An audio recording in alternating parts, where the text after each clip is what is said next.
panibagong buwan po. Tuloy-tuloy po tayo, nasa ika-5 buwan na po tayo sa taong ito. Amen. And before anything else, lahat ng mga batang edad 4 hanggang 10 years old, kayo po ay ating inaanyayahan sa ating pong children's area, doon po sa may likuran, para po sa ating Sunday school. Sa lahat po ng mga batang edad 4 hanggang 10 years old, ayan, so you know the drill na po, kasi yung ibang bata dito, alam na po nila yan. Pwede na po tayong pumunta doon po sa ating pong children's area, doon po sa may likuran. And meron tayong separate po na pagtuturo doon para po sa mga bata. Amen! Sige po nga po, isa pong malakas na palakpak muli sa ating Panginoon. Salamat sa Diyos. Ayan, sa ika-5th month of this year, ang Diyos po ay patuloy na tapat sa ating mga buhay. Amen? And of course, dahil sa panibagong buwan, meron tayong panibagong tema na pag-aaralan sa buwan na ito. Sabi nga po dyan, breakthrough, faithfulness that endures. Amen. And alam niyo po, nung nabasa ko po yung theme, nung nabasa ko yung word na faithfulness, ayan, at habang ako po yung nagme-meditate, nag-aaral, isang bagay lang po yung pumasok sa isip ko. Ito na po ituturo natin, o ituturo po ng inyong lingkod sa umagang ito. Ayan, so pinaalala po ito ng Panginoon sa akin. Ayan, sige po, we will proceed na po sa pag-aaral po ng salita ng Diyos. Ready na po ba ang bawat isa? Amen! Ayan, tayo po ready na pong matuto, mag-aaral, yan, at muli pong ma-reveal ng Panginoon kung ano po yung nais niya pong ipaunawa sa atin. So this morning, binigyan ko po ng title ang ating pag-aaralan. Sabi nga po dyan, pasuyo po ng ating PowerPoint. Ayan, sabi po doon sa ating theme or ating title rather, yan, make the most of every opportunity. Yan. Alam niyo po, nung pinag-aralan ko po itong parable na ito po yung niremind ng Panginoon sa akin na huwag nating sayangin ang bawat pagkakataon na ibibigay ng Panginoon sa atin. We should remember ang ating pong oras, panahon, lakas sa mundong ito ay limitado. And hanggat may oras tayo, hanggat may panahon, hanggat malakas po tayo, huwag nating sayangin yon. Kapag tayo po ay gagalaw ng Lord, binibigyan ng task ng Lord, ibig sabihin mo, gawin natin ngayon na. Pakisabi sa iyong katabi, ngayon na natin gawin. Because we never know if tomorrow will come. We never know if tomorrow may strength pa tayo or healthy pa tayo. Tama po ba? Kaya nga sabi nga dyan, make the most of every opportunity. Pag-aralan po natin yan. Okay, bago po ako manalangin, basahin lang po natin yung ating pong verses.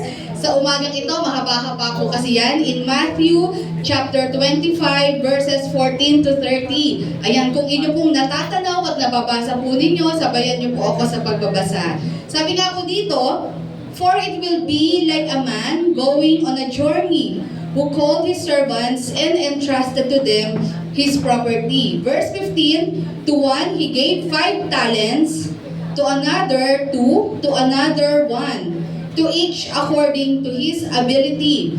Then he went away. Verse 16, he who had received the 5 talents went at once and traded with them, and he made 5 talents more. Verse 17, so also he who had 2 talents made 2 talents more. But he who had received the 1 talent went away and dug in the ground and hid his master's money. Verse 19, now after a long time, the master of those servants came and settled accounts with them. And he who had received the 5 talents came forward, bringing 5 talents more, saying, Master, you delivered to me 5 talents.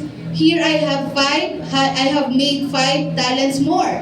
Ano sabi po sa verse 21? His master said to him, well done. Sige po, pakilaksan natin. Good and faithful servant. You have been faithful over a little, I will set you over much. Enter into the joy of your master. Verse 22, and he also, who had the 2 talents, came forward, saying, Master, you delivered to me 2 talents. Here, I have made 2 talents more. Verse 23, his master said to him, ano rin po ulit sinabi ng master sa kanya? Well done, good and faithful servant. The same with the first one. You have been faithful over a little, I will set you over much. Enter into the joy of your master. Verse 24, he also, who had received the 1 talent, came forward, saying, Master, I knew be a hard man, reaping what you did not sow, and gathering where you scattered no seed. So I was afraid, and I went and hid your talent in the ground. Here, you have what is yours. But his master answered, You wicked and slothful servant. You knew that I reap where I have not sown, and gather where I scattered no seed.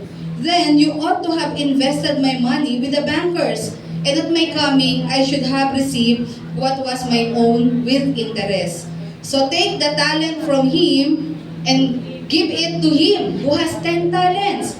Verse 29, ano pong sabi dyan? For to everyone who has, will more be given, and he will have an abundance. But from the one who has not, even what he has will be taken away. Verse 30, sabay-sabay. And cast the worthless servant into the outer darkness. In that place, there will be weeping and gnashing of teeth. Sige po, pray lang po tayo sa umagang ito. Our dear Heavenly Father, we thank you for the privilege, Lord, of another life ngayong araw na ito. We thank you for this past week, Lord. We've been through a lot. Marami po kaming mga bagay na pinagdaanan, Lord. Marami po mga ups and downs. But sa lahat ng ito, we've experienced your glory, your faithfulness, and kindness sa aming mga buhay. At sa araw na ito ng linggo, salamat dinala niyo po kami with excitement, with longing, Lord, willing to learn and submit to thy will sa lugar na ito. Buksan mo ang puso't isipan ng bawat isa sa amin sa lugar na ito. Take away any form of destruction in this place. In Jesus' mighty name. At hayaan mong malayang iyong salita na kumilos, mangusap sa puso't isipan ng bawat isa. Take full control. Holy Spirit, touch every heart in this place. Ikaw pang patuloy na magturo, mangusap sa bawat isa sa lugar na ito. Maraming salamat po. Ang pangalan mo lamang, Panginoong Yesus, ang aming idadakilain at itatanghal sa lugar na ito. Ito nga po ang aming sama-samang panalangin. Amen. Yan, malakas na palakpak po sa ating Panginoon. Amen. So, sa umagang ito, ayan, ito pong ating parable or topic na pag-aaralan is one of the famous stories in the Bible na kinuwento po ng ating Panginoong Yesus. Alam niyo, hindi pa ako Christian, alam ko na po itong story na ito. Yan, kasi bata pa lang ako na ikukwento na ito. So, hindi pa ako Christian noon. Pero yun nga po, nung ako'y naging Kristiyano na, yan, and nung nag-dig deeper pa tayo, mas naintindihan ko na ano ba talaga ang message na gustong iparating ng Lord dito po sa story na ito. And alam niyo po mga kapatid, bago tayo mag-proceed, ayan, meron lang naman akong dalawang bagay na i-share sa umagang ito with regards sa ating topic. Sabi nga po ng topic natin, no, make the most of every opportunity. Amen? Ibig sabihin, wag nating sayangin ang bawat oportunidad, ang bawat oras at panahon na ibibigay ng ating Panginoon. And siguro ang tanong natin, bakit yun ang title? At ito yung story, ayan, na ating pong naipapahagi po ng inyong lingkod sa umagang ito. Kasi dito po sa story na ito, nakita ko, merong missed opportunity dito eh. Ibig sabihin, meron na eh, pinagkatiwalaan na, pero sinayang. Yan, marami na ba kayong ganong karanasan? Pinagkatiwalaan kayo, pero sinayang lang natin. Amen? Kaya alam niyo po, pag pinagkatiwalaan po tayo ng anumang bagay, maaaring ito po ay task, or ito po ay finances, or anuman, di po ba? As a Christian, ibigay na po natin yung the best natin. Amen? Kasi alam niyo po, isang pribilehiyo ang pagkatiwalaan tayo. Tama po ba? Pag tayo pinagkatiwalaan ng isang posisyon, then pinagkatiwalaan tayo ng isang trabaho, it means those people na nag-entrust nun sa atin, naniniwala silang kaya mo yun. Amen? Naniniwala sila na you're the right person for that position. So anong dapat mong gawin? Kailangan wag nating sayangin. Sabihin mo sa katabi mo, wag nating sayangin ang mga oportunidad. At dito po sa story na to, makikita po natin na meron pong missed opportunity dito. Yan, bakit po? Alam niyo, para maintindihan natin, ano ba talaga ang theme nito pong story na ito? Para maintindihan natin yan, we should read the whole chapter. Yan, kasi alam niyo po, ito pong buong chapter na ito pong parable of the talent is one of the many stories na makikita natin dito po sa Matthew chapter 25. At makokonect niyo po ito, babalik kayo sa Matthew 24. Ito po yung tinatawag natin na Olivet Discourse. Ito yung time na si Jesus po ay nagbibigay ng warning.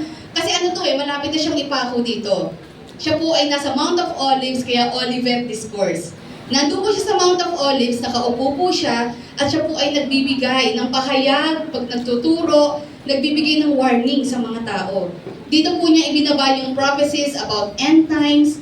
Yan, nagsasabi siya ng mga babala sa mga tao. Ayan, at alam niyo po, sa patuloy na pagtuturo niya dito, nabanggit niya itong Matthew 25, kung saan meron siyang 3 stories na binanggit dito. Yan, kung maaalala natin, ano yung unang story bago po itong Parable of the Talent? Ayan, para lang maintindihan natin, yung unang story po dito, yung 10 brides, yung 10 virgins. Amen? Ayan. Then pangalawa, ito, Parable of the Talent. Pangatlo, yung paghihiwalay daw po ng sheep at ng goats. In the last days, isa-separate ng Panginoon, diba, ang mga sheep at mga goats. Yan. Kasi alam nyo, pag titignan nyo minsan yung mga sheep and goats, parang magkakamukha din. Di po ba? Minsan pag may nanonood po ako ng sa mga animals, kasi mahilig ako sa ganun, minsan na ano ko rin sila eh. Hindi ko na distinguish din yung mga goats and sheep. Kasi nga parang magkakapatid din halos yan eh.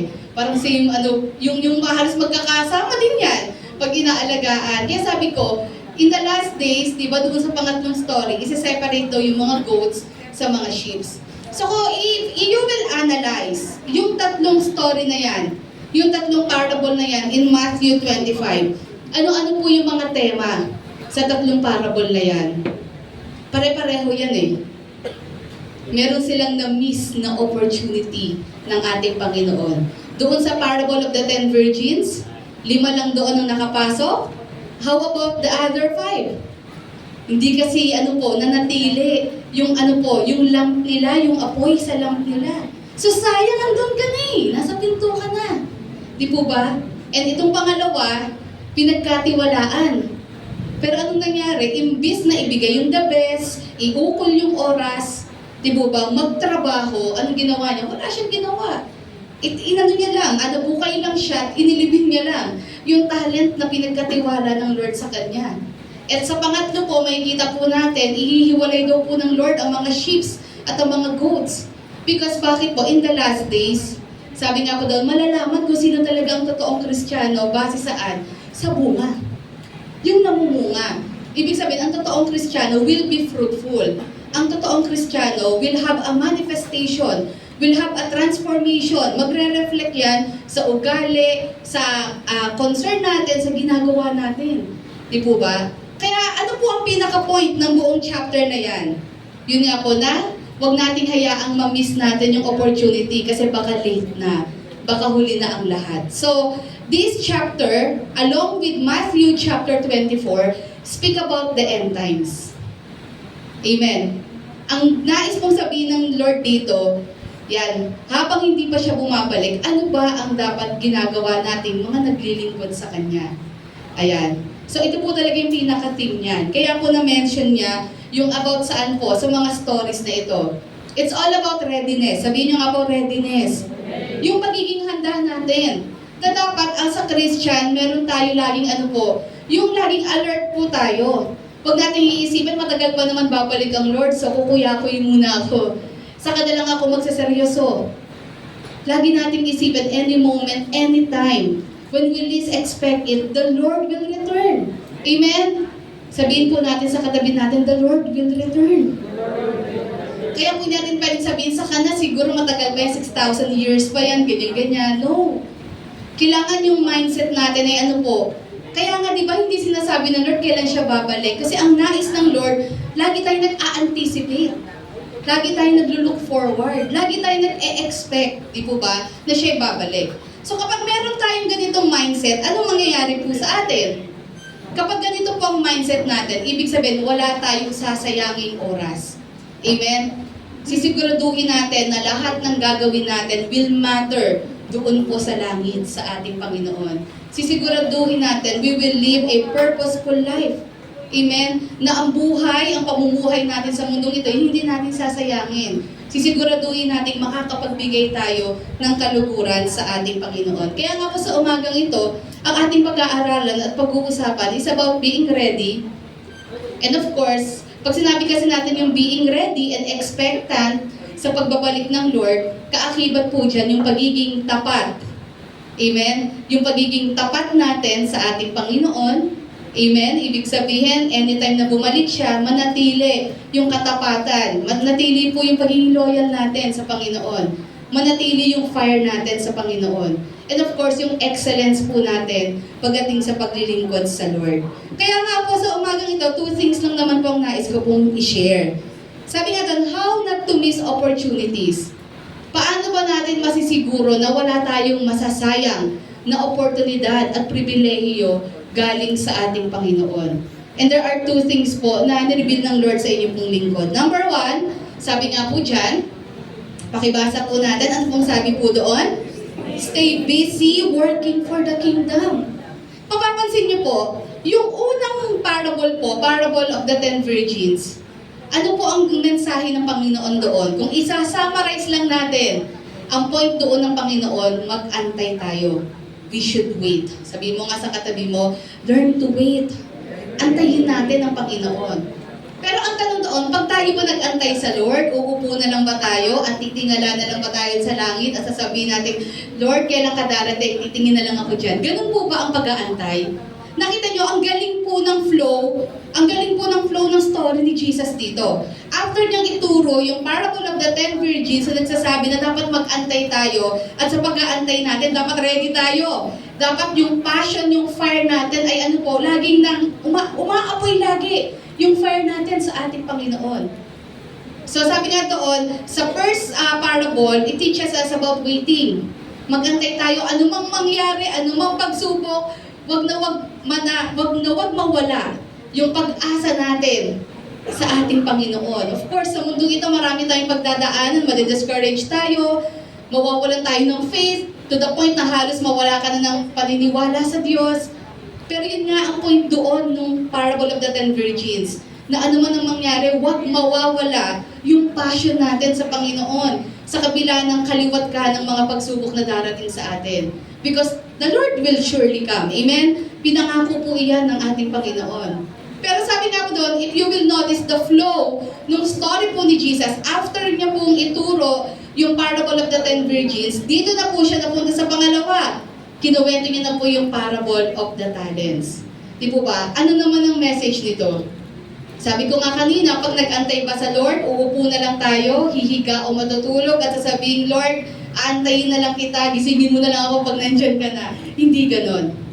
Ang point po ng pangalawang story, which is ito yung pag-aaralan natin, parable of the talents, is as we wait, kailangan magtrabaho tayo. Amen. Sabihin mo sa katabi mo, habang nag-aantay kay Jesus, kailangan magtrabaho. Hindi tayo hihiga, di po ba, at titingala lang sa langit. Ibig sabihin, hanggang nandito tayo sa mundong ito, nag-aantay sa Lord, we should make ourselves busy. Saan?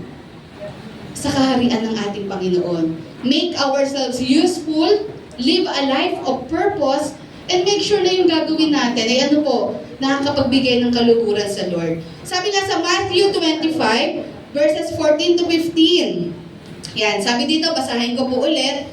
For it will be like a man going on a journey who called his servants and entrusted to them his property.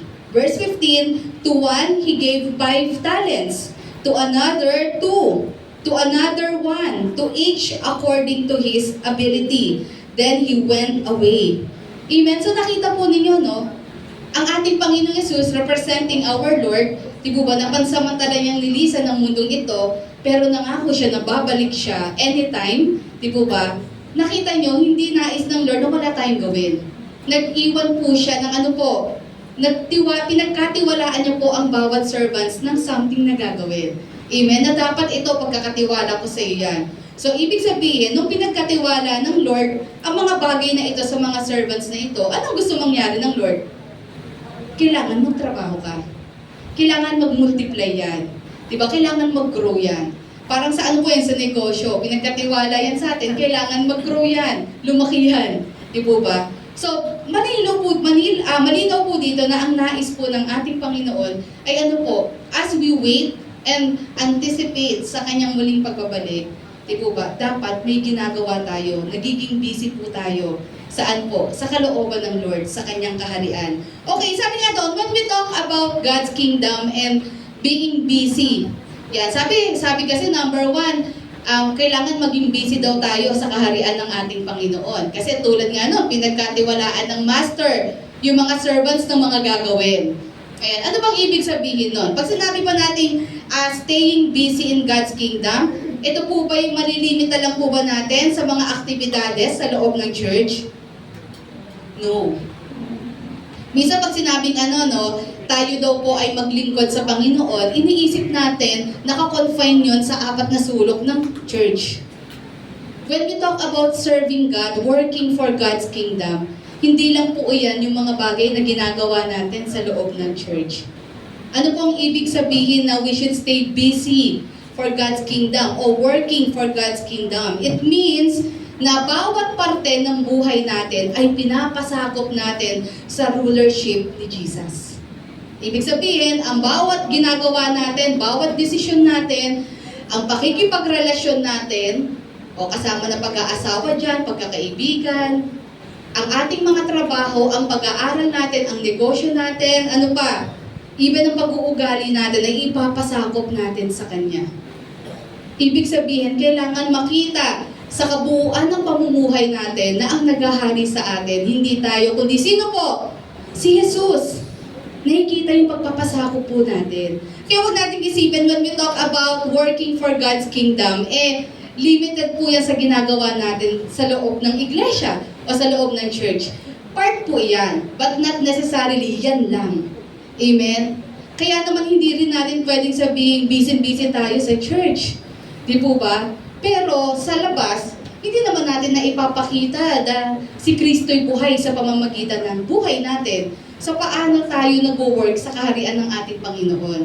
Kaya nga sabi nga po dyan, it's not about activity. Di po ba? Kasi alam nyo, pwede tayo makagawa ng maraming activity at maging proud tayo. Ang dami ko napuntahang bundok, ang dami ko natulungang mga may hirap, ang dami ko na pag-aral. Pwede kasi marami tayong mga na-accomplish. Pero it's not about the activity Sabi nga doon, it's about faithfulness and purposeful living. It's about our heart. Nung ginagawa ba natin lahat yan? May nakakakita o wala? May nakaka-appreciate o wala? Ginagawa ba natin yan para sa Panginoon? Or is there any motive behind that? Gusto lang natin na mapurihan tayo ng tao. Kasi kahit marami tayong activity gawin, di po ba? Hindi naman yung nagmamatter. Ang tanong, kahit isang bagay lang na ipagkatiwala ng Lord sa atin, ang tanong, maaasahan ba tayo ng ating Panginoon? Kaya nga nakita niyo doon sa binigyan po ng talents, di po ba? Yung isa 5, yung isa 2, tama ba? 2 ba? Then yung isa lang. Di ba pwede natin sabihin na, ba't naman ganun 5 yung sa kanya? Ang tanong, yung isa nga hindi mo magawa, paano pa yung 5? Di po ba? Sabi doon, binibigay ng Lord ang talents. Yung talents na tinutukoy po dito, sige, pwede na rin natin sabihin skills. Pero kung gagamitin natin yung talagang nasa story, di ba pinag-aralan na natin yung talents, malaking pera yan. During that time, during the ancient Israel time, malaking pera yan, ang katumbas niya 6,000 denari. Di po ba? Nasa panahon daw natin ngayon, almost million daw yun. Ganon, yun ang pinaka-mamahalin. Yan, ang pinaka-mamahalin currency nila nung time na iyon. Kaya akala nyo yung binigay na talent, akala nyo barya-barya lang yun, mabigat yun. Pag may 1 talent ka na, mayaman ka na ano pa yung may 5 talents, di po ba? Kaya dito, makikita nyo, iba-iba ang binigyan May 1, may 2, may 5. Di po ba? At iisipin natin, bakit gano'n may mas marami? Wala kasi sa dami yun Wala rin sa konti yun. Di po ba? Because sabi nga doon, binigay ng master yon according sa abilidad nung binigyan niya. According dun sa capacity at kakayahan ng binigyan niya. Kaya nga ang Lord, pag may pinagkatiwala sa atin, it means, alam niyang kaya natin yon. Minsan, tinatamad lang talaga tayo. Minsan, ayaw lang natin kumilos. Ayaw lang natin gumalaw. Pero, sabi nga, we should not miss opportunities because we never know, di po ba, kung kailan babalik ang Lord. Isipin niyo, iisa na nga lang yung binigay sa kanya, wala pa siyang nagawa. Pero yung 5, di po ba, nakita natin, naparami niya. Pati yung 2, naparami niya rin. Ito, iisa na lang, wala man lang ginawa. It's not about paramihan. Ay, mas maraming reward yan kasi mas maraming ginagawa. Hindi yun Kahit iisa lang, kahit sa tingin mo at sa tingin ng iba, maliit lang yung ginagawa mo, pero pag ginawa mo yun ng may katapatan, ng may puso, ng may layunin, at alam mo yung motive mo, pare-pareho lang yung reward. Amen? Kaya nakita nyo, nag-reward, pare-pareho lang eh. Di ba ba? Yung reward doon sa 5, yung reward sa 2, pareho lang. Kasi ang Lord is not after many tasks, yung pinakamaraming nagawa. After siya doon sa totoong naging tapat hanggang wakas. Yung talagang ibinigay niya yung best niya. Ipinur out niya talaga yung heart and soul niya because alam niya, ginagawa niya ito para sa Panginoon. Amen? Yan. Kaya sabi nga po dito, paano ba tayo mananatiling busy sa kaharian ng ating Panginoon? Paano ba tayo mag-work? Katulad po nito, paano natin mapapalago yung mga pinagkatiwala ng ating Lord sa atin? Kasi sabi nga, yung paglilingkod sa loob ng church, yes, kabilang ito, pero not necessarily ito lang. Yan. Paano ba natin mapaglilingkuran ang ating Panginoon? Unang-una, may 3 S akong nilagay dyan. Letter A, ayan, sabi nga po doon, show the world the Lord has transformed your life. Sabi nga doon, hindi lang daw ito patungkol sa kung ano yung ginagawa natin. It's about who we become. Amen? Kasi pwedeng ang busy natin, ang dami natin ginagawa, pero yung character natin, walang improvement. Walang pagbabago. So paano tayo mag-work sa kingdom ng ating Panginoon? Paano natin hindi masasayang yung opportunity? Ipakita natin sa mundo na tayo ay binago ng ating Panginoon. Amen? Na kailangan hindi lang pag nasa loob ng church ay masabing Christian. Na kahit nasaan tayo, kahit wala tayong Kristiyanong kasama sa lugar na ito, mapapanatili natin yung pagiging Christian natin. Paninindigan natin yung faith natin. That we will not compromise. Amen? Kaya nga sabi nga po doon, no? Colossians 3:17, ano pong sabi dyan? And whatever you do, whether in word or deed, do it all in the name of the Lord Jesus, giving thanks to God the Father through Him. 2 Peter chapter 3 verses 10 to 11. But the day of the Lord will come like a thief. The heavens will disappear with a roar. The elements will be destroyed by fire. And the earth and everything done in it will be laid bare. Sabi po dito ni Pedro, no, ang pagdating daw ng Panginoon ay parang magnanakaw. Ibig sabihin, hindi mo ina-expect, hindi mo inaasahan. Kaya dapat, laging nakapadlock ang bahay. Di po ba? Hindi na po uso ngayon yung nung araw kasi pwede yun, yung mga gate bukas lang, no? Come and go lang. Ngayon, hindi na. Kahit may tao, magpadlock pa rin kayo kasi magugulat ka na lang, di ba? May nakapasok na sa bahay nyo. Kailangan maging alerto rin tayo, lalo na sa panahon na ito, di po ba? So, ganun din. Ang pagdating daw po ng Panginoon, hindi po magnanakaw ang Lord, is like a thief. Di po ba? It's like a thief. Ibig sabihin, hindi mo ina-expect, hindi mo inaasahan, magugulantang ka na lang kung hindi ka handa. Amen? Yun yung point doon eh. Pero kung ready ka, hindi ka magugulat. Sabi doon, no, everything will disappear with a roar. Masisira ang lahat daw po sa pamamagitan ng apoy. And sabi doon, the earth and everything done in it will be laid bare. In an instant, lahat mawawala sa mundong ito. Kaya sabi sa verse 11, take note of verse 11. Anong sabi dyan? Since everything will be destroyed in this way, what kind of people ought you to be? Sabi dyan, you ought to live holy and godly lives. Ang point po ni Peter dito, sabi nga doon, bagamat magugulat tayo sa pagbabalik ng Lord, pero paano hindi tayo magugulat? Anong dapat natin gawin? Make sure we live the life na gustong makita ng Lord sa atin. Holy, in holiness and godliness. Amen? Na hindi lang natin pipiliin, pag linggo lang ako, mabubuhay ng may kabanalan, babalik ako sa dating gawi ko. Once na naging Kristiyano na tayo, lifestyle na po ito. Amen? Sabi mo sa katabi mo, ang pagiging Kristiyano, lifestyle na ito. Hindi ito relihiyon lang. When we say relihiyon lang, magpapanggap ako. Sunday ngayon, papanggap ako, mabait ako. Pero lalabas ang pagiging dragon ko pagdating ng Lunes ulit. Di ba? Yung parang ganon, yung magpe-pretend, ay nandyan mga ka-churchmate, bait-baitan tayo. Andyan yung pastor, nabait-baitan tayo. Di ba? Total, wala namang Christian dito. Okay lang, magwala ako. Parang yung nagba-viral, yung sa Jollibee, yung doktor, no? Di ba? Baka kayo, mahilig din kayo sa ganon. Tapos nakasuot ka pa na ano, I am redeemed by the blood of the Lamb na t-shirt. Maging cautious kayo doon, ha? Tapos mangangaway ka ng crew ng Jollibee.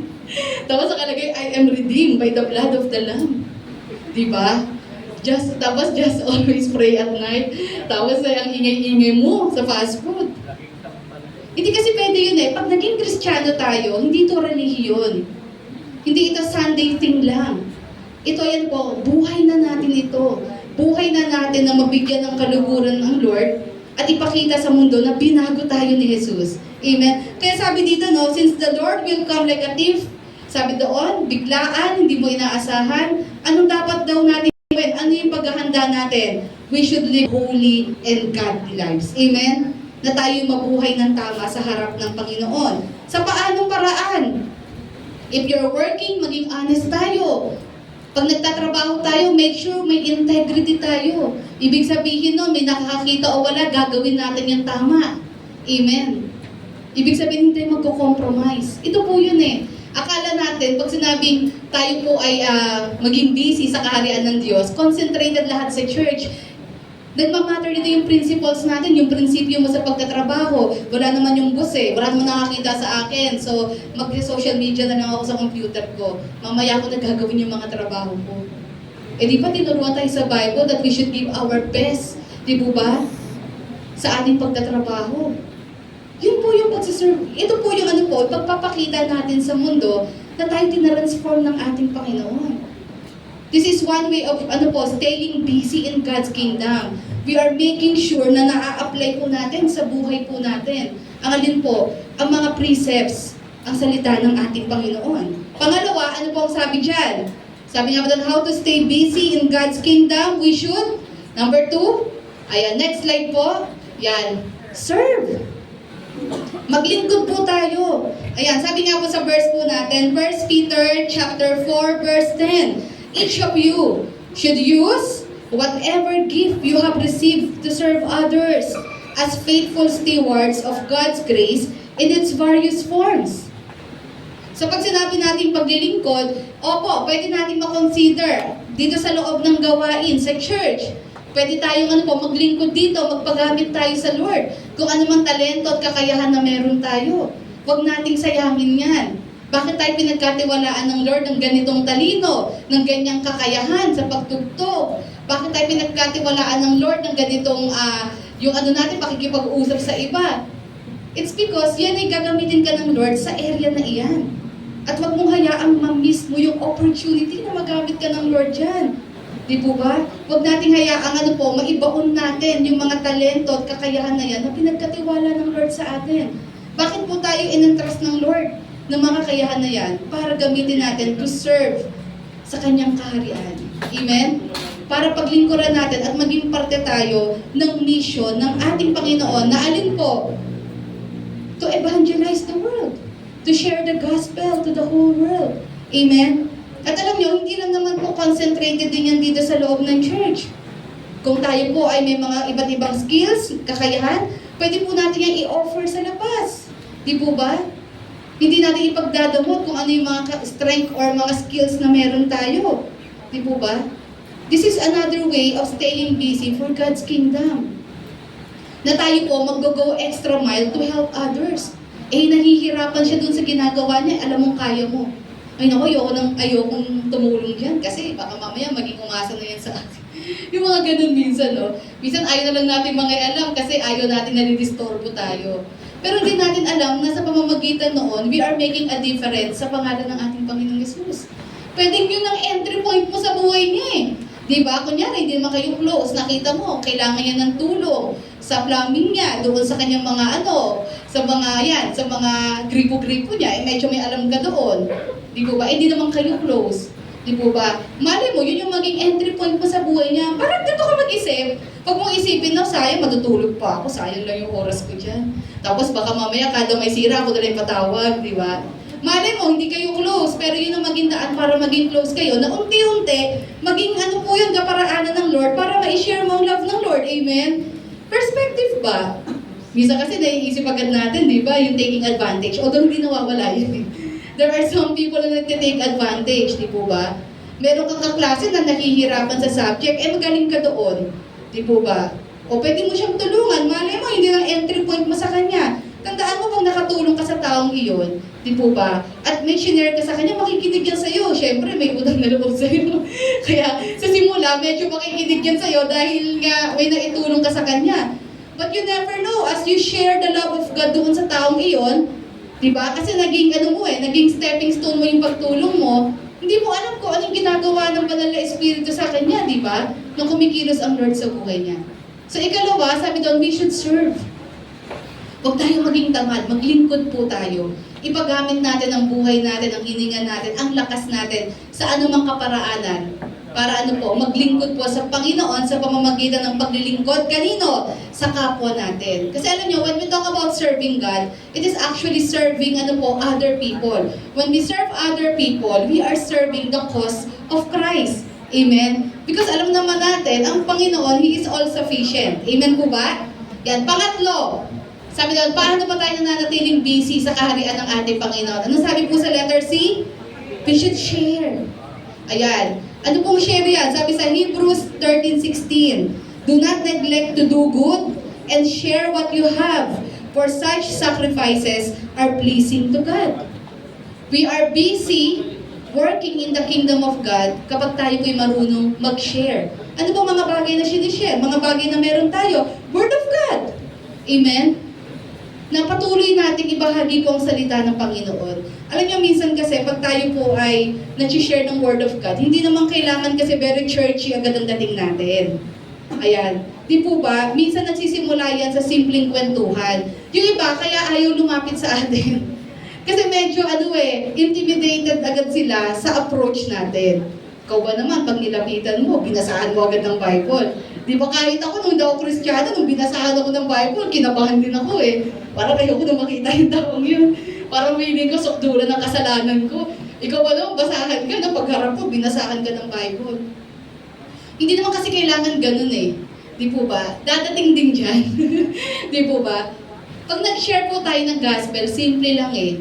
Simpleng kwentuhan, simpleng testimony lang. Ganun lang. Hindi mo kailangan agad, hindi ko kasi na-share yung Romans 3:23, yung Romans 6:23. Hindi naman kailangan ganun eh. Hindi mo naman kailangan i-share agad yun. Hindi ko agad napatanggap. Para bang may formula kang sinusunod. Simple lang eh. Unti-untiin mo. Share the gospel. Paano paraan ako mag-share? Maging kaibigan ka para sa kanya pag kailangan niya. Mag-spend ka ng time sa kanya. Di ba? Then unti-unti, makinig ka sa mga problema niya. Alam niyo yun, bibigyan ka ng wisdom ng Lord. I-comfort mo siya. Hanggang sa unti-unti, pag-pray mo siya. Pwede mo simulan doon, ipag-pray mo siya. Then unti-unti, share-an mo siya paunti-unti. Ganun po yun. Pag nag-share po tayo, wag medyo agad, wag na parang churchy agad ang dating natin. Darating din doon. Because hindi lahat kayang tanggapin yung ganung approach.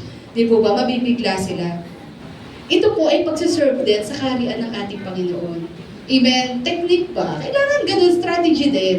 Ayan, alam nyo, maging totoo lang tayo, magpakatotoo lang tayo. Amen? Di po ba? Then unti-unti makita mo, pag na-build na yung relationship ninyo, siya na mismo, at nakita niya rin syempre sa buhay mo, na talagang may pagbabago sa buhay mo, siya na mismo ang makikurious din sa'yo. And unti-unti, may share mo na talaga fully ang Word of God. And unti-unti, may isasama mo na rin yan at makikinig na din yan ng Word of God. Amen? Kaya sabi nga po doon, ang pagiging busy po sa kaharian ng Diyos is hindi lang po sa pamumuhay natin. Dapat sa pananalita din po natin. Amen? And syempre, kailangan hindi mawala yon. Kailangan combine yon sa pananalita at sa gawa. Mahirap din naman na magaling sa salita, pero, di ba, nakakatisod sa gawa. Di ba? Mahirap din po yun. Kailangan makita sa salita at gawa natin. Hindi yung puro God bless you tayo, puro word of God, pero hindi naman nagmamanifest sa ating ugali, yung mga sinasabi po natin. So, hindi tayo makakapag-win pag gano'n. Kaya nasabi nga doon, being busy in God's kingdom is not about being active. Hindi po ito ibig sabihin, sa lahat ng activity nandun ka, tracts giving, nandun siya, o Bible study, na andoon siya. It's about being faithful. Ibig sabihin, may ginagawa ka na hindi man nakikita ng iba, pero alam mo sa sarili mo, ginagawa mo yun dahil sa pagmamahal mo sa Lord. At dahil ang mga taong ito'y gusto mo ring madala sa ating Panginoon. Amen? Yun po ang tatandaan natin. When we talk about being active in the kingdom of God, it means makita mo ng iba o hindi, mananatili po yung fire, yung pagiging tapat po natin doon sa ginagawa po natin. Amen? That we are not after recognition para lang masabi ng pastor na ay busy siya, ay active siya. Kundi kahit hindi po ito activity ng church, kahit nasa labas tayo, bitbit natin yung banner ni Jesus. Ikinukwento natin siya sa ibang tao. Ipinapakita natin sa ugali natin, sa pagtulong natin, na talagang mahal sila ng Panginoon. Nagiging channel of blessing tayo sa ibang tao. Amen? Pakisabi sa katabi mo, nagiging channel of blessing ka ba sa ibang tao? O channel of burden? Nagiging kabigatan pala, hindi blessing. So yun po yung una. Paano ba natin hindi sasayangin yung mga opportunity? Ayan. At hindi tayo magagaya doon sa pinagbinigyan ng isang talent.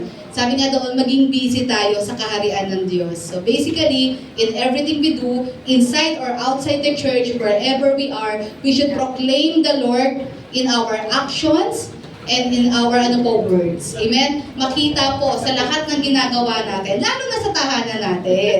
Eto na, minsan mas madaling maging mabait pag ibang tao. Pero pag sa tahanan, yan talaga ang real deal. Diyan talaga ang totoong test sa tahanan. Diba? Kumusta ka naman sa tahanan? Ikaw ba'y taga-iwan ng hugasin? Diba ba? Ikaw ba'y burden? Ikaw ba'y hindi mautusan? Diba? Ang sipag-sipag mo sa labas, pero pagdating sa bahay, hindi ka mautusan, hindi ka mapaghugas, hindi ka magwalis. Hindi mo man lang matupi ang iyong kumot.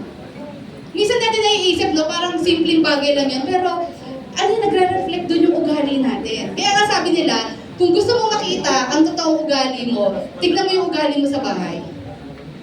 Kasi yun yung mga taong komportable ka doon lalabas ang totoong anyo natin. Kasi sa labas, syempre ang dali magpakabait-bait dyan. Pag sa labas, salansan ka ng upuan, papunas-punas ka, pero yung pala pagdating sa bahay, ikaw pala yung senyorita doon. Diba? Hindi kasi nakakahiya yun sa Lord eh. Pag inaano natin na, Lord, dito sa bahay, nakakailang sigaw pa yung nanay ko. Para lang sumunod ako. Nakakailang sigaw pa yung asawa ko. Pati pala yung asawa, hindi rin nasunod. Diba? Kasi, hindi, kung ikaw Christian ka, dapat na pagbubulay-bulayan mo yun. Na nare-reflect natin yung parang nakakahiya naman sa labas, ang bait-bait mo, ang sipag-sipag natin. Pero pagdating sa bahay, nuknukan ng katamaran, diba? Hindi mautusan. Kasi dapat yun yung tahanan natin bago ako mag-proceed sa pangalawa. Total naman, dalawa lang naman yan eh. Huwag natin kakalimutan po yun. Kasi yun talaga ang totoong ugali natin, yun nasa tahanan natin. Kaya hindi po pwede na as a Christian sabihin natin, ako naman ay, ito pa, example ko. Tapos sasabihin mo sa magulang mo, saka ko na po gagawin yan kasi magpa-practice pa ako sa church. Ayun. Paano kung hindi naman Christian yung magulang mo?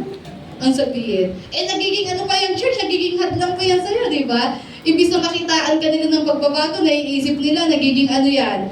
Ito ay nagiging pa sa'yo, kumbaga nagiging dahilan para hindi ka talaga, magtrabaho sa bahay or sa pag-aaral mo. Kasi po marami pa akong tatapusin. Ang nakakalungkot, minsan, dinadahilan lang din yung gawain kahit wala namang gagawin. O, di ba? Pwede din yun. Kumbaga, nagiging scapegoat mo lang yun. Yun ang pinakamahirap po doon. Siguraduhin natin kapag tayo po ay busy dito po sa church, huwag natin kalimutan yung mga task natin sa tahanan. Amen? Baka kanina bumangon ka, yung iyong kumot, di mo pa natupi. O, sino nagtupi ng kumot dito at ayos ng higaan? O, God knows na, huwag na magtaas ng kamay. O, nung nag-almusal pa, yung mga pinag-inuman nyo, iniwan nyo sa lababo. O, sino maghugas niyan? Aba, may kasambahay pwede syempre yung nanay nyo, kaya pagdating nyo, sama ng loob sa inyo, ng magulang nyo.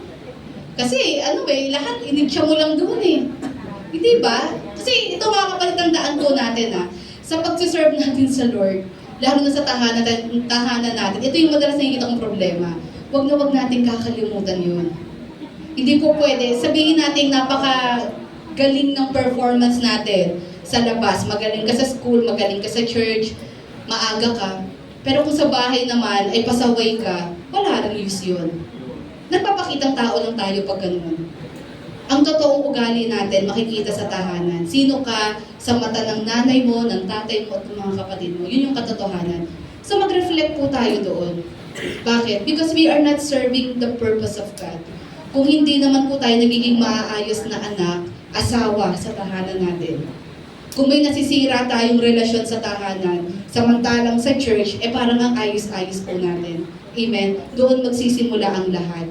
And I hope as we reflect, mag-pray tayo sa Panginoon. Na Lord, na pagsisihan natin talaga yun. Na nakakahiya kasi sa Lord. Sa Lord nakakahiya actually. Di po ba? Nakakahiya sa Lord yung pag pinag-pray mo na ang ganito ka, pero pag ganito sa tahanan, sa church, ikaw is a friend na pwedeng malapitan. Nakikinig ka sa mga may problemado, pero sa bahay, nagkukwento sa'yo, irritable ka, punta ka sa kwarto, cellphone. Pero pagdating sa labas, sa mga kaibigan mo, todo, pakikinig ka, todo pag-entertain ka. Huwag ganun. Di po ba? Reality po yung sinasabi ko na kailangan maging consistent tayo. Sabihin mo sa katabi mo, consistency. Amen. Ito po talagang nakakapagbigay kaluguran sa ating Panginoon. Sabi nga daw, we should not miss the opportunity to give glory to God, whether other people see us or not. Amen? Na kahit saang lugar tayo, mabigyan natin po ng kaluguran ang ating Panginoon. Okay, pangalawa po, sabi doon, how not to miss opportunities. Paano ba natin hindi sasayangin ang mga oportunidad sa paglilingkod natin sa Lord? Ikalawa, sabi nga po doon, faithful stewardship. Sabi natin, faithful stewardship. Ibig sabihin, kapag tayo may pinagkatiwalaan ng Lord, maging tapat tayo. Ibigay natin yung lahat-lahat. Ibigay natin yung the best. Amen. Sabi sa Matthew 25, verses 16 to 18, he who had received the 5 talents, tignan po ninyo, he who had received the 5 talents went at once and traded with them, and he made 5 talents more. So also, he who had 2 talents made 2 talents more. But he who had received the 1 talent went and dug in the ground and hid his master's money. Sabi doon, pag tayo may pinagkatiwalaan ng Lord, sabi doon, maging tapat po tayo. When we talk about faithfulness, ano pong ibig sabihin po niyan? Ibig sabihin po nun, kung may pagkakatiwala po ang Panginoon sa atin, ibigay na po natin. Sabi nga sa kanta, ang pinakamainam at pinakamahusay. Amen? Hindi pwede na. Pwede na yan, Lord. Baka namang tolerable naman ang itsure. Pwede na to, Lord. Diba? Pag may tayo nagpa-practice, pwede na to, Lord. Pleasing to the ear naman pakinggan. Lord, pwede na tong dinarowing ko. Okay na to. Lord, pwede na tong trabaho ko. Pag nagkatrabaho tayo sa labas, hindi naman masyadong halata na binadali ko yan. Pag tayo po ay pinagkatiwalaan ng isang bagay, pag sinabing katapatan, it means ibibigay natin yung the best. Hindi lang basta matapos natin ang isang bagay. Kaya nga sabi doon, how do we work in God's kingdom? Kanina sinabi sa atin, kailangan daw po tayo magtrabaho. Kailangan maging busy tayo sa kaharian ng Diyos. Magtrabaho tayo sa kaharian ng Diyos. So paano natin gagawin yon? Sa pamamagitan ng pagiging tapat na katiwala ng ating Panginoon. Sabihin mo sa katabi mo, sa pagiging tapat na katiwala ng Diyos or faithful steward. Kaya sabi nga doon, may kita po natin dito na ang Panginoon, alam po niya, nabanggit ko kanina, alam po niya yung skills ng mga servant niya. Kaya nga makikita niyo, may binigyan siya ng 5, meron po siyang binigyan ng 2 at merong 1. Pero hindi po porke 5, 2 at 1, mas greater na yung 5 kaysa doon sa 1. Hindi po kasi yun ang tinitingnan ng Lord. Ibig sabihin, regardless kung maliit o malaki, ang pinagkatiwala ng Lord sa atin, ang tinitingnan ng Lord, paano mo ibinigay yung pinakamahusay mo at pinakamainam dyan sa pinagkatiwala sa iyo. Yun ang tinitingnan ng ating Panginoon. At iisa lang naman po ang reward niyan. Hindi sa dami ng ginawa yan. Gaano tayo katapat sa mga pinagkatiwala ng Lord sa atin. Sabi nga doon, a faithful steward, makes the most of every opportunity and fulfills each responsibility with diligence, love, and excellence. Kaya pag sinabi po nating faithful steward, papasok dito ang alin po? Excellence. Sabi niyo nga po, excellence. Kaya pala nasa P-Life natin to. Ibig sabihin, as a Christian, pag tayo pinagkatiwala ng Lord, we make sure na nagpe-perform tayo, giving our best. Pag tayo nasa school, kasi nga nag-goal tayo na maging cum laude, summa cum laude, or maging valedictorian, anong ginagawa natin? We give our best, nag-aaral, di po ba? Pag sa trabaho, gusto mo ma-promote, maging manager ka, o gusto mo agawin yung pagiging presidente doon sa company. Anong ginagawa mo? You work hard. You give your best. Papasok ka ng maaga. Kahit sa school, same formula yan papasok ka ng maaga. Kasi ang attendance, it matters din di ba ba? Kahit sa school, nagmamatter yan. Siyempre, kailangan maganda din ang ugali mo. Nagmamatter din ang morals and ang values. And siyempre yung grades. Mag-aaral ka ng mabuti. Diba? Literal na susunugin ng kilay. Wala na tulog-tulog ito. Ilang kape nang iinumin ko nito. Kaso inantok. Paano? 3-in-1 ang ininom. Ang taas sa sugar nun. Di ano nangyayari? Energy crash. Tulog. Kung gusto niyo mag-isip, mag-black coffee kayo. Yun talaga. Yeah, pero, in moderation. Ang pag-inom ng kape in moderation. Diba? Alam niyo, time management lang yan, mga kapatid. Hindi mo naman kailangan magpuyat, hindi mo kailangan madaling araw matulog. It's how you manage your time. Baka mamaya kasi you spend more time social media than studying. Di po ba? Time management lang ang solution dyan. So, syempre, pag may goal ka sa school, anong gagawin mo? You give your best. Kasi ang goal ko ganito. Maganda yun na nag-goal ka. At least talaga nag-aaral ka. Kailangan summa cum laude, ganito dapat, 1.0 lang ang GPA ko, ganyan. Diba? So, syempre, para ma-achieve mo yun, anong gagawin mo? Kailangan galingan mo talaga. Ganun din sa trabaho. Lahat ng napopromote, ginagalingan yung pagtatrabaho nila. Amen. At minsan nakakalungkot, pagdating naman po sa Panginoon, minsan parang pwede na to, Lord. On time lagi sa school, on time sa work, pero pagdating sa ministry, late. Kasi it shows lack of faith pag ganun. Iniisip natin, pwede na to sa Lord. Pwede itong gagawin natin. Pero sa school, alam mo, hindi pwede to. Kasi magre-reflect yan sa grades mo. Nakita ko dito, ang pagiging tapat pala na lingkod ng Lord, ay kaakibat niyan, yung excellent spirit. Ibig sabihin, kailangan, binibigay natin yung best natin. Hindi naman ibig sabihin, hindi ako magaling. Kaya nga pinagkatiwala ng Lord sa iyo yan, kasi alam niya kaya mo yan. Alam niyang kaya mong i-exert, i-push, kaya mong i-push yan. Kaya mong gawin yan. Kaya nga inalaw at ibinigay ng Lord sa iyo yung bagay na iyan, yung task na iyan. At ang hinahanap ng Lord, ibigay natin yung excellent spirit natin. Hindi para purihin tayo ng tao. Kundi alam natin, because it is God whom I am serving. Ang Lord ang pinaglilingkuran ko. King of Kings and the Lord of Lords. Natural. Deserve niya ang pinakamainam at pinakamahusay. Amen? Kung yung pag-goal mo nga sa mga grades mo, binibigay mo the best mo, ano pa ang Lord na hari ng lahat? May-ari ng lahat ng bagay, na pinagmumulan ng lahat ng pagpapala at mabubuting bagay. Hindi ba mas dapat iukol natin yung pinakamainam sa Kanya? Kaya sabi ko, pag tayo ay naging good steward, faithful steward ng Lord, kaakibat yung excellence sa mga gagawin natin. Hindi pwedeng tama na ito, pwede na ito, okay na ito. Basta lang mairaos ito. Isang ganyan, no? Basta na lang mairaos. Ang mahalaga, mairaos ko ito. Ang problema, alam ng Lord kung ano yung totoong nasa puso natin, yung motive ng heart natin. Na ginawa lang natin ito para ma-accomplish o ma-fulfill lang natin yung assignment natin. Kaya nga, tingnan niyo po, yung parable of the talent. Makikita niyo po yung excellent spirit dun Yung pinagkatiwalaan ng 5 at 2, anong ginawa nila? Tinarabaho nila. At nag-times 2, yung yung pinagkatiwala ng Lord sa kanila. Bakit? Kasi they gave their best. Nagtrabaho sila at hindi lang sila basta nagtrabaho. Ibinigay nila yung pinakamahusay. Ginamit nila yung skills and talents na binigay ng Lord sa kanila para mapatubo nila yon, para mapalaki nila yon. Amen? Kaya nga sabi ko, totoo yun Ang faithful steward talaga ay hindi mo sasayangan yung opportunity. Pag pinagkatiwalaan ka ng assignment ng Panginoon, sisiguraduhin mong ibibigay mo ang lahat-lahat. Kasi minsan lang ito. Mga kapatid, hindi natin alam kung buhay pa tayo bukas o may lakas pa tayo para gawin ang isang bagay. Kaya pag pinagkatiwalaan tayo ng isang task, huwag tayong tamad. Tignan natin to as a privilege.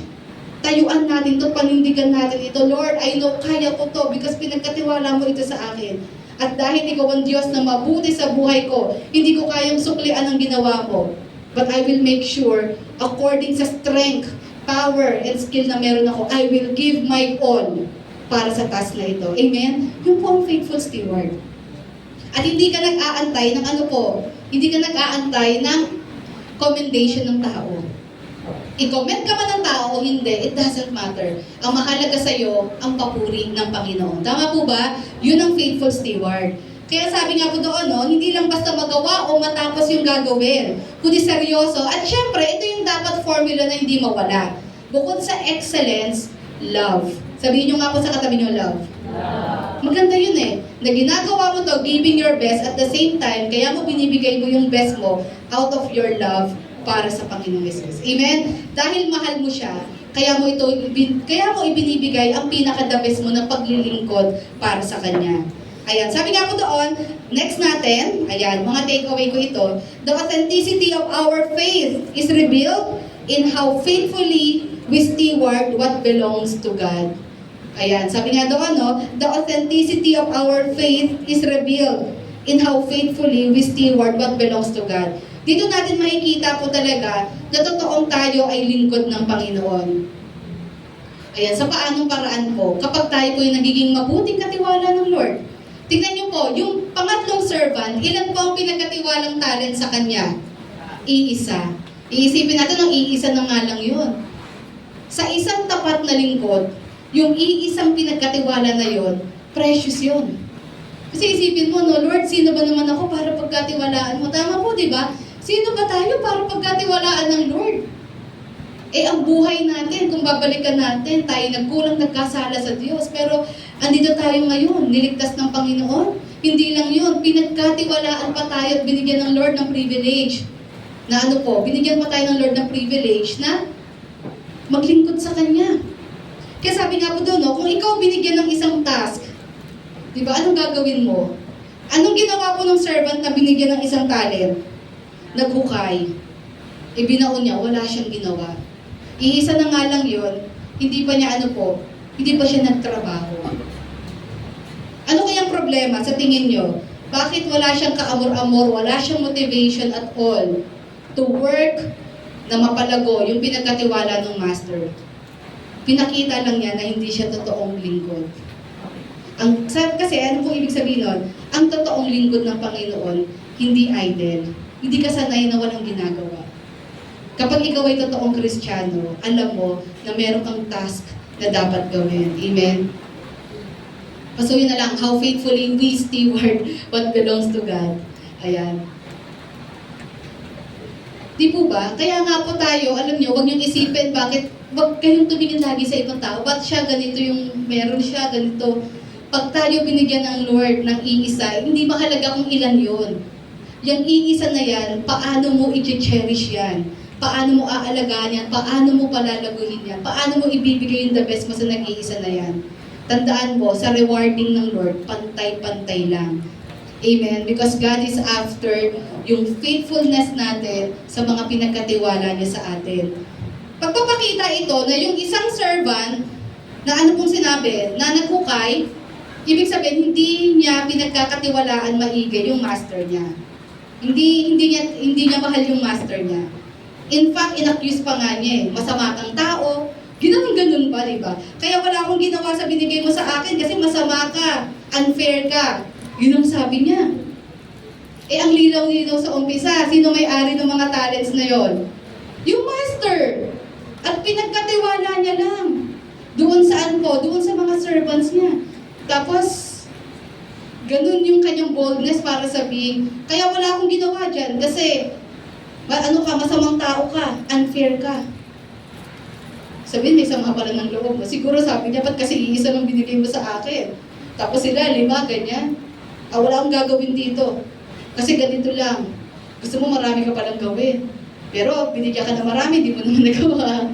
Tandaan natin, binibigyan tayo ng Lord according to our capability, according to our ability. Amen? Ayan. Kaya pag maraming pinagkatiwala ang Lord sa atin, ibig sabihin, alam niya maaasahan ka. Amen? Pribilehiyo po yun. Kaya kasabi doon sa verse 23, yan. His master said to him, "Well done, good and faithful servant.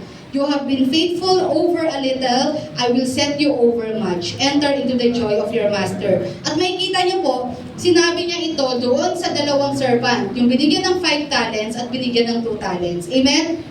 Bagamat mas marami yung isa, pero sa rewarding, pantay sila. Kasi nga, pareho silang naging tapat. Na ano po, palaguhin kung ano man yung pinagkatiwala ng master sa kanila. How about yung isang servant? Yung pangatlo, siya po'y pinarusahan ng master. Sabi sa kanya ng master, ikaw ay ano, walang utang na loob at ikaw ay tamad na lingkod. Slothful. You're wicked and slothful servant. Ibig sabihin, sluggish, tamad, lazy. Na dapat sana, ininvest mo na lang yan kahit sa bangko, binangko mo na lang yan. Kung medyo tamad ka. Pero wala ka talagang ginawa.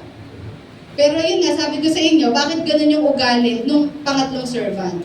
It's because maaring hindi naman siya totoong believer. Kasi lalabas talaga ang totoong Kristiyano doon sa ano po, how we handle yung mga pinagkatiwala ng Lord sa atin. Na ibig sabihin, kung ikaw ay totoong Kristiyano, hindi ka lang uupo sa isang tabi at walang gagawin. Alam mo, may purpose ka. Alam mo, kailangan mo tumayo at kailangan mo magpagamit sa ating Panginoon. Amen? Na hindi mo sasayangin yung oras at panahon mo sa mga bagay na walang kwenta. Kundi sisiguraduhin mong may purpose lahat ng gagawin mo and it will give glory to God. Pero minsan, no, iisipin natin, total, ayoko rin naman talaga ng task. Ayan na, ayaw para ng task. Wag ko na lang galingan. O, di ba? Wag ko na lang galingan. Kasi pag ginalingan, lalong binibigyan ng task. Totoo ba yun? Kaya yung iba, no, nonchalant na lang eh. Kahit alam nila yung gagawin. Kasi, ang nangyayari dyan, ako gagawa yan eh. Di ba? Pero alam niyo po, isipin niyo, ganito lang po yan. Totoo naman talaga yun. Pero ito lang masasabi ko, pag yan po ay concerning sa ministry ng Lord, tandaan niyo po, hindi yan mawawala ng kabuluhan. Huwag niyong isiping sayang yan. Huwag niyong iisipin ako na lang lahat. Meron pong mga Christian na halos sila na lahat gumawa. Pero nagreklamo ba sila? Hindi. Bakit? Because they love God. Yun yung nag-uugat dun eh. Pag mahal mo ang Panginoon, kilala mo siya, lahat ng gagawin mo, hindi mo iisipin, pagod na ako na lang lahat. Anong iisipin mo? Naramdaman niyo ba yun? Yung parang pagod ka na, parang lahat ikaw gumawa. Kasi walang willing tumayo eh. Walang willing na ano po, willing magpagamit sa Lord. Ikaw lang. Pero the fact na hindi ka nagre-reklamo, it's because you know kung kanino mo ginagawa to. Sa Lord ko to ginagawa eh. Kung tutusin, kulang pa nga tong buhay ko eh. Diba? Kulang pa tong ginagawa, yung pagod ko na ito. At hindi ka mapapagod. Pag mahal mo yung ginagawa mo, mahal mo ang Panginoon, kaya nga ikaw, pag mahal mo ang isang tao, di ka napapagod eh. Kahit 5 years mo nang nililigawan niya, sige lang, mahal ko to eh. Diba? Kahit pagsibakin ka ng kahoy niyan, diba? Tagal-tagal naman ng 5 years. Meron ba bang ganyan? Grabe ka naman. Ano ba plano mo? Mahal mo ba talaga yan? Baka pinapaasa mo lang. Pag hindi mo talaga mahal, minin mo na. Para maka-move forward na. Hindi mo, pag mahal mo ang isang tao, lahat gagawin mo. Hindi ka aantukin. Diba? Pero pag naging mag-asawa na, nung nagliligo pa lang, no? Bit-bit lahat. Alalay lahat. Diba? Uy, sige, sa'yo na to. Pagkakain, saan mo gusto? Ganyan. Pero pag mag-asawa na, away-away na. Mag-ambag ka naman sa buhatin. Diba? Noon kasi yung lalaki eh. Yung parang papakamartir lang pala. Pero kasi naman, mga asawang babae, magtumurong din naman kayo.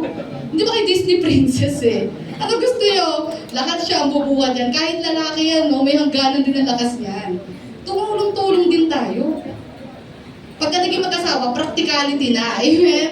Wala na yung mga ganyan-ganyan. More on practical side na tayo. Ano yung mas mapapadali, mapapabilis ang lahat, di po ba? So tumulong na tayo.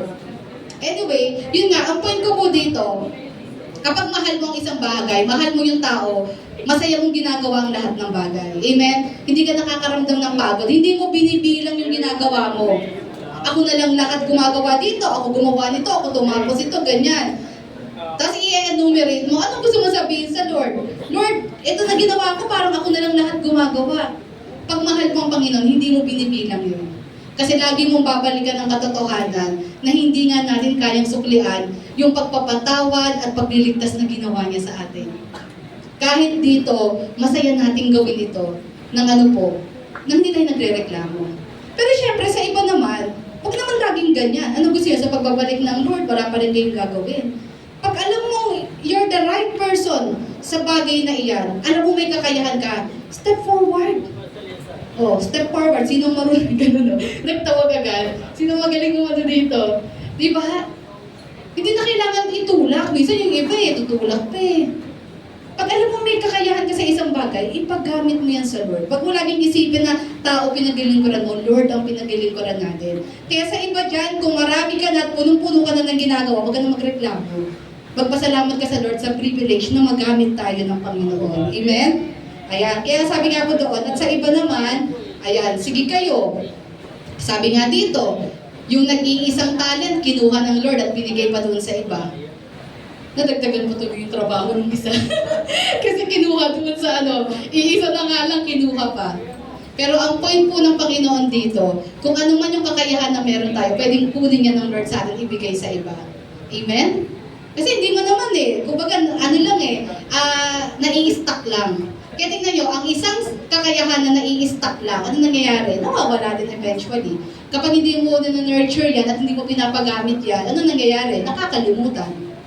Kaya hanggat malakas tayo at pinagkatiwalaan tayo ng Lord ng skills and talents sa anumang area, anumang aspect, di ba, ipagamit natin sa Lord. Sabi mo sa katabi mo, magpagamit ka na kasi sa Lord. Yan, huwag ka na mag-alinlangan. Sabi nga, a true servant is never idle, but actively productive in God's kingdom. Amen? Ang totoong lingkod ng Panginoon ay hindi walang ginagawa, kundi active ka at productive. Sabi mo sa katabi mo, dapat productive tayo sa kaharian ng ating Panginoon. Kasi yun nga, sayang naman yung skills and talents kung hindi natin ipapagamit sa ating Panginoon. Pero uulitin ko, ano ba dapat yung maging motivation natin? Ano ba yung nagda-drive sa atin to give our best sa ating Panginoon? Yan, hindi po para magpakitang tao, hindi po para magmayabang. Kasi kung yan ang motibo mo, susukuan mo. Baka mamaya, pag yan ang motibo mo, ganito pa mangyari. Bigla ka na lang bigla ka na lang sumigaw dyan, sabihin mo, lagi na lang ako. Ako na lang gumagawa dito, ako magka-type nito, ako magdo-drawing nito. Bakit may ganung Christian? Kasi ginagawa niya lang yon para sa tao. Pag ang isang bagay ginagawa mo sa Lord, hindi ka mareklamo. Kasi naniniwala ka na hindi mawawala ng kabuluhan yon. Naniniwala ka na ikaw ay iingatan ng Lord, i-restore niya ang strength mo, isusustain ka ng Panginoon. Amen? Ayan. Kaya sabi nga po doon, huwag maging mareklamo.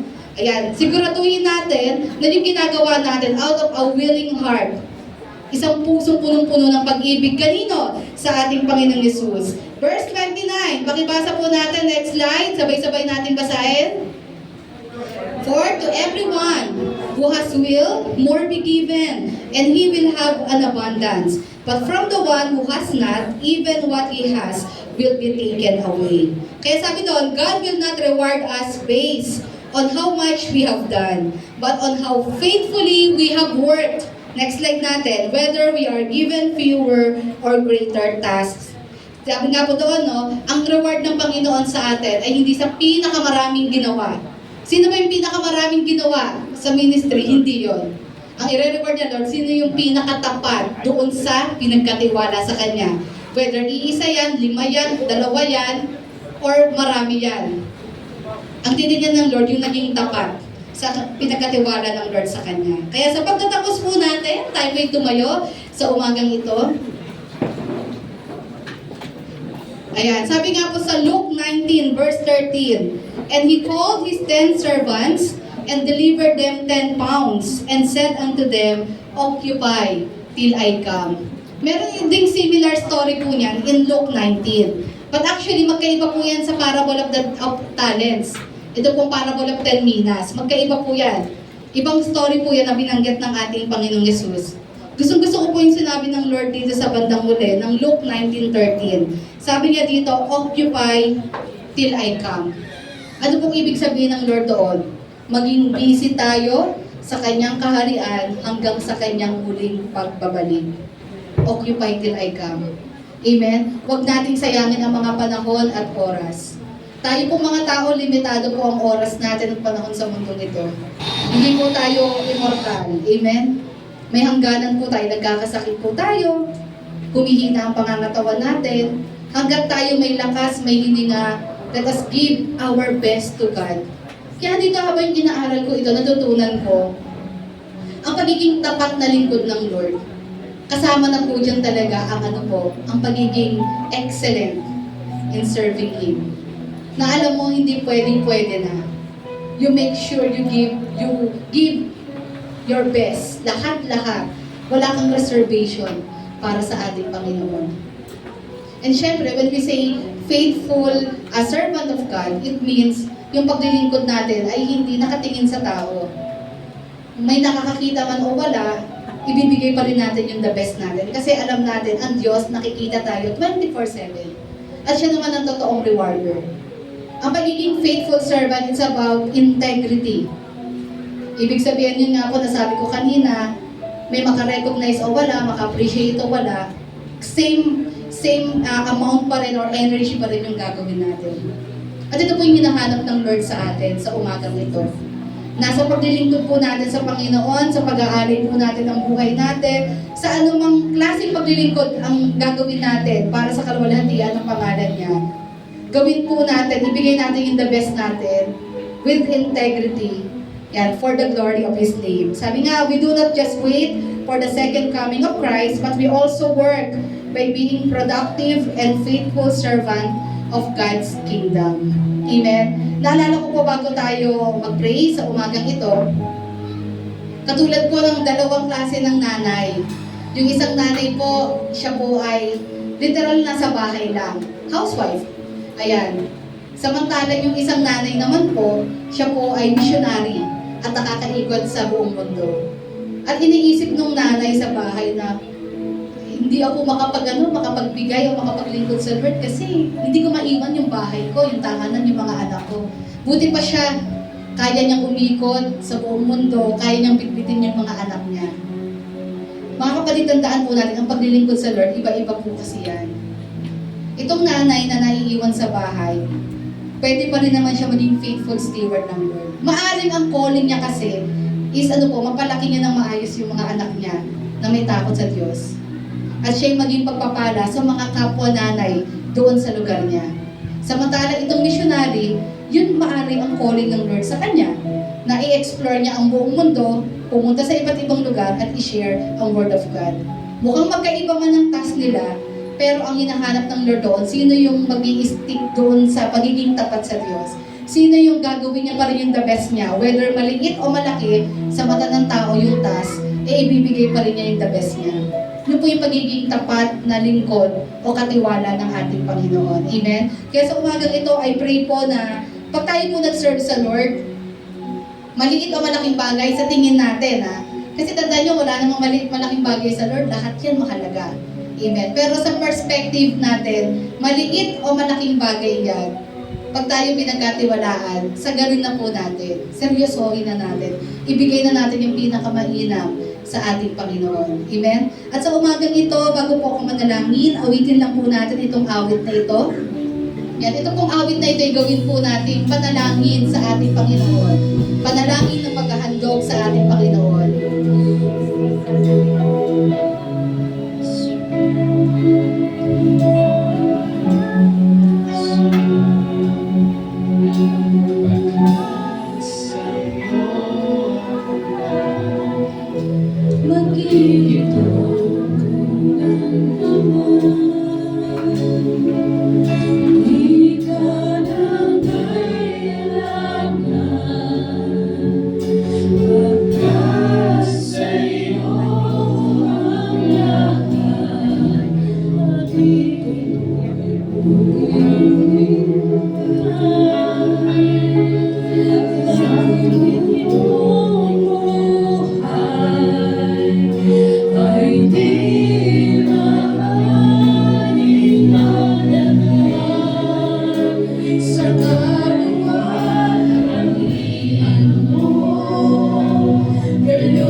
said, Lord, at the end of this life, Lord, well done, my good and faithful servant. Nawa, Panginoon, matagpuan niyo po kami na tunay naglilingkod sa inyo ng may katapatan, Panginoon, nakaakibat, Lord God, ng pagbibigay ng pinakamahusay, ng pagpagbibigay, Lord God, ng pinakamainam. Na Lord, meron mang makarecognize wala, may maka-appreciate man o wala, still, Lord, yung intensity, Panginoon, of serving you will remain. Tunay nga po, Panginoon, tulad ng aming inawit, Lord, ano bang pwede namin isukli sa kabutihan mo sa aming mga buhay? Sa pagliligtas mo sa aming pong mga kaluluwa, sa pagpapatawad na iginawad mo sa amin kahit hindi kami karapat-dapat. Lord, no amount of energy, strength, skill ang kaya naming isukli sa inyo, Panginoon. But Lord, yung kami ay maging tapat, Panginoon, sa pribilehiyo na ipagkakatiwala mo sa amin. Tulungan niyo po kami, Lord God, to be wise servants, Lord, making the most of every opportunity na hindi namin sasayangin, Lord, ang anumang kakayahan, lakas, talino na pinagkatiwala mo sa amin. Na Lord, gagamitin po namin ito for the glory of your name because we love you, Lord. You deserve it, O God. You deserve all the highest praise, glory, and even, Lord God, ang tamang paglilingkod na nararapat sa inyo. Lord, tulungan niyo po kami maging tapat hanggang wakas. Maraming bagay, Lord God, ang magte-test, Panginoon, ng katapatan na ito. But Lord, help us to focus our eyes only to you, Jesus. Na in everything we do, Lord, we will always remember. Lagi namin tatandaan na ito'y gagawin namin para sa inyo, Panginoon. Whether we are working inside the church, whether we are outside, sa aming mga tahanan, sa aming mga trabaho, sa aming mga schools, sa mga negosyo, sa aming komunidad, Lord, magiging tapat kaming mga lingkod mo na patuloy ipoproklama ang iyong kadakilaan, hindi lang sa salita, at lalong-lalo na sa aming paggawa. Kaya naman po, Lord, anoint each one of us sa araw na ito. Help us, Lord God, na huwag sayangin ang mga oportunidad na pinagkatiwala mo sa amin.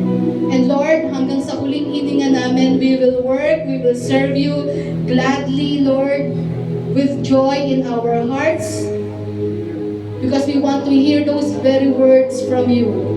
Well done, my good and faithful servant. Nais namin, Lord God, matagpuan mo kaming tapat, Panginoon, sa anumang bagay na ipagkakatiwala mo sa amin. Salamat po, Lord, sa umagang ito, sa paalala na ito. Thank you, Lord God, for reminding us, Panginoon, that there's no mediocrity, Lord God, in serving you. That we should give our all in serving you because you deserve it, O God. And I pray, Lord, salamat din po dahil alam ko ang bawat isa ay pinagkatiwalaan mo, Panginoon, ng mga kakayahan, talento at katalinuhan. Nawa, Lord, hindi ito masayang. But Lord, I pray na ikaw po, Panginoon, ang maglagay sa puso namin na ipagamit ang lahat ng ito upang maitanghal ang pangalan mo sa pamamagitan ng buhay na ito. At magamit po ito to fulfill your great commission of evangelizing and discipling the whole world for the glory of your name. Kami po yung magamit nyo sa malaki o maliit na kaparaanan, anumang kaparaanan, magamit mo ang buhay na ito to fulfill your cause sa mundong ito. Salamat po, Panginoon, sa iyo namin tinataas at pinagkakatiwala ang lahat. Ito po ang aming panalangin. In Jesus' mighty name.